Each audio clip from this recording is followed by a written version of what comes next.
Hello, my name is Dana Centerins, and I'm going to be talking about the Sun and Moon Mansion located in Dezhou, China. Huang Ming is the architect behind the Sun and Moon Mansion. His design was based off of two important icons of Chinese culture, the sun and the moon. With this idea in mind, he came up with the shape for the sundial-inspired building. The building is 75,000 square meters and is located in Dezhou, China. It is the largest solar-powered building in the world and is covered with about 5,000 square meters of solar panels. This building is multi-use in that it houses a hotel, exhibition centers, research facilities, and meeting and convention spaces. The solar panels utilize photothermal, photovoltaic, and energy-saving technologies. It also has other technologies like a photoelectricity sunshade that boosts efficiency up to 88%. The building itself has saved 2.5 tons of coal, 6.6 million kilowatts of electricity, and an 8.6 ton reduction in pollution emissions. The Sun and Moon Mansion is a very large part of the Solar Valley. The Solar Valley is an up-and-coming area in China that they are calling the biggest solar energy production base in the whole world. Huang Ming is the founder of Human Solar Energy Group, which is based within the Sun and Moon Mansion. This group specializes in solar thermal technology, and they produce over twice the annual sales of solar thermal systems in the United States. China is rapidly moving to becoming the leader of the global clean renewable energy industry. Next, I have attached a short video clip of Huang Ming, the architect behind the Sun and Moon Mansion and the founder of Human Solar Energy Group, speaking about his inspiration for creating the largest solar-powered building in the world and the process of getting there. 创业的时候，1995年的时候，我就有一个梦想，我要建一个类似硅谷的地方，做太阳能的研究。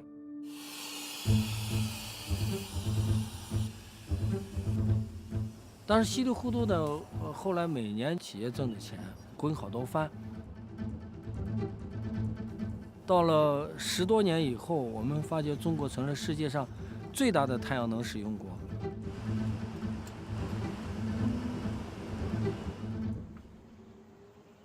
在德州，我们建了太阳谷，给全世界探索未来城镇。The Solar Valley's construction has attracted around 100 companies to come to Dezhou, which created jobs and retail opportunities for the citizens. It also provides temporary housing in the hotel and attracts businesses from around the world to go to conferences and exhibitions. The design implements solar panels on the roof as well as solar water heaters that the Human Solar Energy Group produces.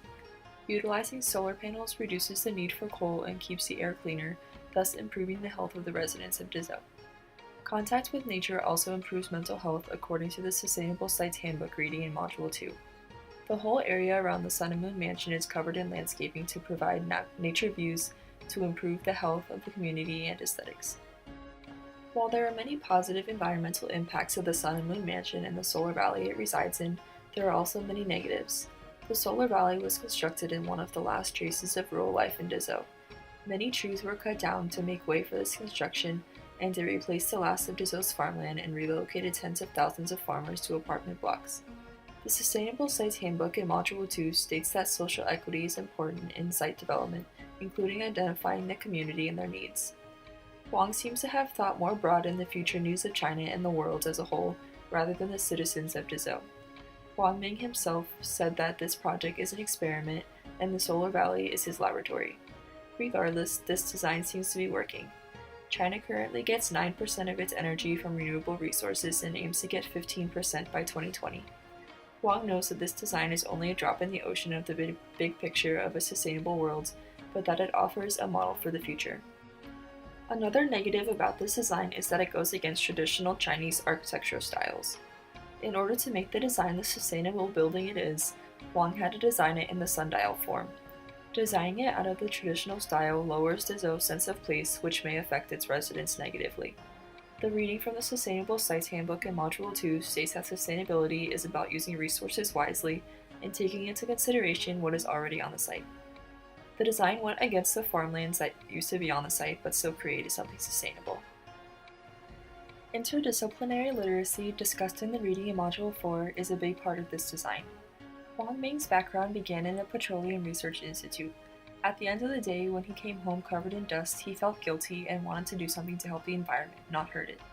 He used his knowledge in engineering and the environment to create the solar-powered water heater used by 80% of the residents of Dizot and the design for the Sun and Moon Mansion.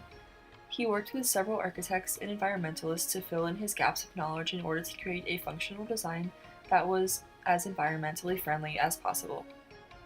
If I had to make any recommendations for the site, I would say that it needs to include more of the traditional architectural style to give it a sense of place.